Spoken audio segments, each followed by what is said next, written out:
क्या राष्ट्रपति Donald Trump ने वेनेजुला के राष्ट्रपति निकोलस मादुरो की तरह भारत के प्रधानमंत्री नरेंद्र मोदी का अपहरण करने की योजना बना ली है? क्या अमेरिका के मरीन कमांडो को केवल ट्रंप के एक इशारे की देर है मोदी का अपहरण करने के लिए? मोदी के अपहरण के बाद किस किस देश के राष्ट्रपति का नंबर है अगले अपहरण के लिए? और सबसे अहम बात कि आखिर डोनाल्ड ट्रंप मोदी का अपहरण क्यों करना चाहते हैं और क्या यह संभव है? नमस्कार दोस्तों, क्या मोदी के अपहरण की पूरी प्लानिंग कर ली गई है? क्या यह संभव है? और सबसे अहम सवाल कि राष्ट्रपति डोनाल्ड ट्रंप आखिर मोदी का अपहरण क्यों करना चाहते हैं? और अगर मान भी लिया जाए कि अमेरिका मोदी का अपहरण कर भी ले तो इससे विश्व की राजनीति पर क्या असर पड़ेगा? क्या इस घटना से तीसरे विश्व युद्ध की आग नहीं भड़क सकती है? और क्या अगला number Xi Jinping, Khamenei, Putin या किम जोंग उन का तो नहीं है? आज की वीडियो बहुत इंटरेस्टिंग होने वाली है, तो बने रहिए वीडियो के अंत तक। तो शुरू करते हैं अपना वीडियो।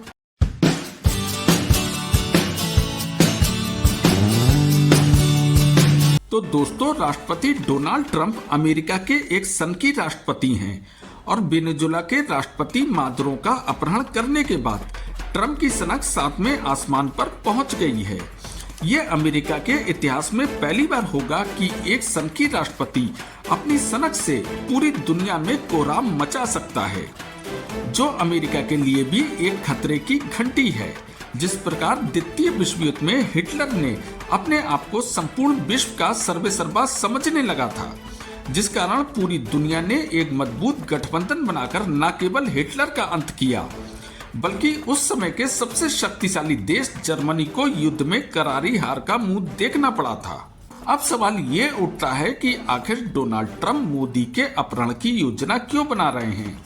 हमें मोदी के अपहरण से पहले अमेरिका की नीति को समझना पड़ेगा। दरअसल अमेरिका एक ऐसा तानाशाह देश है जो ये चाहता है कि दुनिया भर के सारे देश उसके इशारे पर चलें। अगर अमेरिका दिन को रात कहे तो सारे देश दिन को रात कहें, और अगर कोई देश अमेरिका की बात नहीं मानता और अमेरिका का विरोध करता है तो अमेरिका उस देश की बर्बादी का खाका खींच देता है। अमेरिका की रणनीति होती है कि जो देश उसका विरोध करे वह साम दाम दंड भेद से उस देश में सत्ता परिवर्तन कर दे और एक ऐसी सरकार का उस देश में निर्माण करे जो कहने को तो उस देश की सरकार हो पर चले वह अमेरिका के इशारे पर। इसे हम कुछ उदाहरण के जरिए समझाते हैं।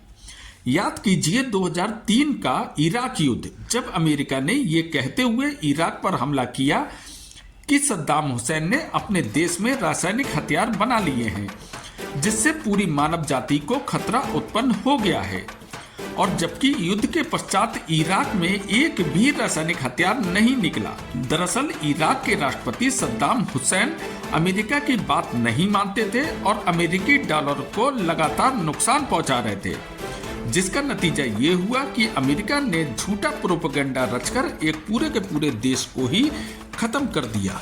इसी तरह अमेरिका ने 1986 में यह कहते हुए लीबिया पर हमला किया कि जनरल गद्दाफी अपने ही देश के नागरिकों को मार रहे हैं, जबकि असलियत ये थी कि गद्दाफी ने अमेरिका की नीतियों को मानने से इनकार कर दिया था और वह भी दुनिया भर में डॉलर की बजाय दीनार में व्यापार करने लगे थे, जिस कारण अमेरिका ने अपने पैसे के दम पर पहले लीबिया में गृह युद्ध करवाया और गद्दाफी पर यह इल्जाम लगाते हुए उसका अंत कर दिया कि गद्दाफी अपने ही देश के लोगों को मार रहा था।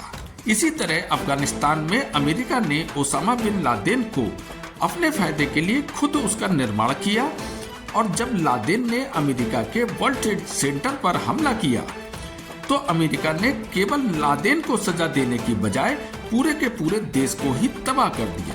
और इसी तरह वेनेजुला के राष्ट्रपति पर यह इल्जाम लगाया कि मादुरो बड़े पैमाने पर ड्रग्स की तस्करी कर रहे थे, जबकि अमेरिका के पास ड्रग्स तस्करी के कोई सबूत नहीं है।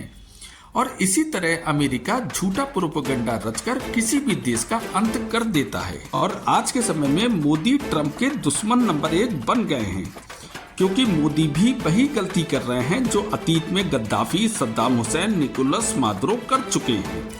इसे अमेरिका बर्दाश्त नहीं कर पा रहा है कि भारत उसकी आंखों में आंख डालकर बात कैसे कर रहा है, जबकि अमेरिका ने भारत को रूस से तेल लेने के लिए मना किया था, लेकिन भारत ने अमेरिका की बात को खारिज कर दिया, जिस कारण अमेरिका ने भारत पर 50% टैरिफ लगाया।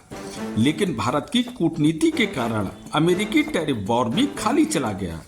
और अब मोदी ने सबसे बड़ी गलती तो यह की कि भारत ने अपना गोल्ड रिजर्व बहुत बढ़ा लिया और डॉलर को कमजोर करने के लिए काफी देशों के साथ अपनी खुद की करेंसी में व्यापार करने को राजी कर लिया है, जिससे डॉलर के प्रभुत्व को कड़ी चुनौती मिल रही है। और हद तो तब हो गई जब खुद अमेरिकी राष्ट्रपति डोनाल्ड ट्रंप मोदी को फोन कर रहे हैं, लेकिन मोदी जी डोनाल्ड ट्रंप का फोन तक रिसीव नहीं कर रहे हैं, जिस कारण पूरी दुनिया में अमेरिका की जगहंसाई हो रही है, जिस कारण अमेरिका भारत से तिलमिलाया हुआ है। और आज मोदी अमेरिका के दुश्मन नंबर 1 बन गए हैं, जिस कारण अमेरिका भारत में सत्ता परिवर्तन की पूरी कोशिश कर रहा है। आपने भी ध्यान दिया होगा कि विपक्ष चाहे कोई भी मुद्दा हो, देश विरोधी सुर बोलता है, क्योंकि अमेरिका की रणनीति चाहे ताकत से काम बने या पैसे से खरीद कर काम बने, हर हाल में अमेरिका की जीत होनी चाहिए। आज अमेरिका ने भारत में बहुत से लोगों को खरीद लिया है, फिर चाहे वे विपक्ष के नेता हो या फर्जी यूट्यूबर्स हों। इन सब का मकसद भारत को कमजोर करके सत्ता की मलाई चखना है, फिर चाहे देश के साथ गद्दारी ही क्यों ना करना पड़े। और इन सब के बीच में मोदी जी पूरी ताकत के साथ खड़े हैं, जो अमेरिका को लगातार परेशान कर रहा है। और अमेरिका का दुश्मन नंबर 1 वो होता है जो डॉलर को चुनौती देता है, क्योंकि अमेरिका का नंबर 1 हथियार डॉलर ही है, जिस पर मोदी जी ने सर्जिकल स्ट्राइक कर दी है, जिस कारण अमेरिका किसी हद तक जा सकता है, वह मोदी का अपहरण तक कर सकता है। लेकिन इसकी संभावना लगभग ना के बराबर है, क्योंकि भारत दुनिया की 4थी सबसे बड़ी सैन्य और आर्थिक ताकत है, जो अमेरिका के लिए असंभव है। वैसे आप इस विषय पर क्या सोचते हैं? कमेंट्स करके बताएं। और अगर आपको मेरी वीडियो पसंद आई हो तो इसे लाइक और शेयर करना मत भूलें। और अगर आपने मेरा चैनल अभी तक सब्सक्राइब नहीं किया है तो इसे अभी सब्सक्राइब करें। तो फिर मिलते हैं अगले शनिवार को एक नए विषय के साथ। तब तक के लिए थैंक यू वेरी मच। नमस्कार।